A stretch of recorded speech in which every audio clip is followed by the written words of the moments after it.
Good afternoon friends. আজকে আমি বাড়িতে বানিয়েছি আলু পটল আর চিংড়ি মাছের রসা।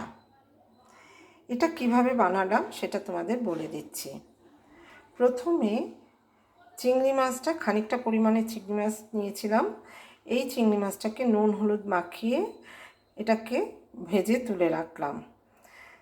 তারপরে ওই তেলের সাথে আরেকটু পরিমাণ মতন সর্ষের তেল দিয়ে তেলটা যখন গরম হয়ে গেল তখন একটা তেজপাতা ফোড়ন দিয়ে দিলাম। এরপরে আলু পটলটা ছেড়ে দিয়েছি ও তার মধ্যে একটু পরিমাণ মতন নুন আর একটু হলুদ দিয়ে ভালো করে ভেজে নিলাম।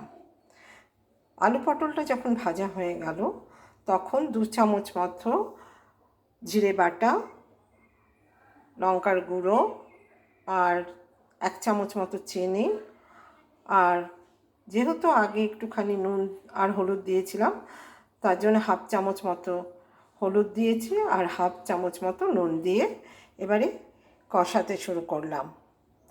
যখন আলু পটলটা ভালো মতো কষে গেল তখন এর মধ্যে চিংড়ি মাছটা ছেড়ে আবারও একটু কষিয়ে নিলাম।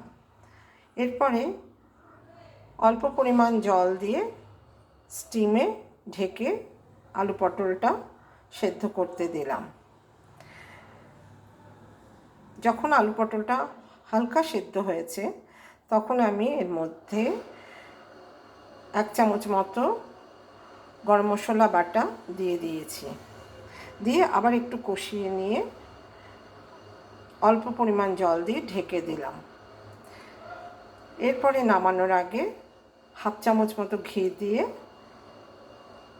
নামিয়ে ফেললাম এই আলু পটলের চিংড়ি মাছ দিয়ে রসাটা। কেমন হয়েছে তোমরা বলবে। কেমন? ওকে, টাটা।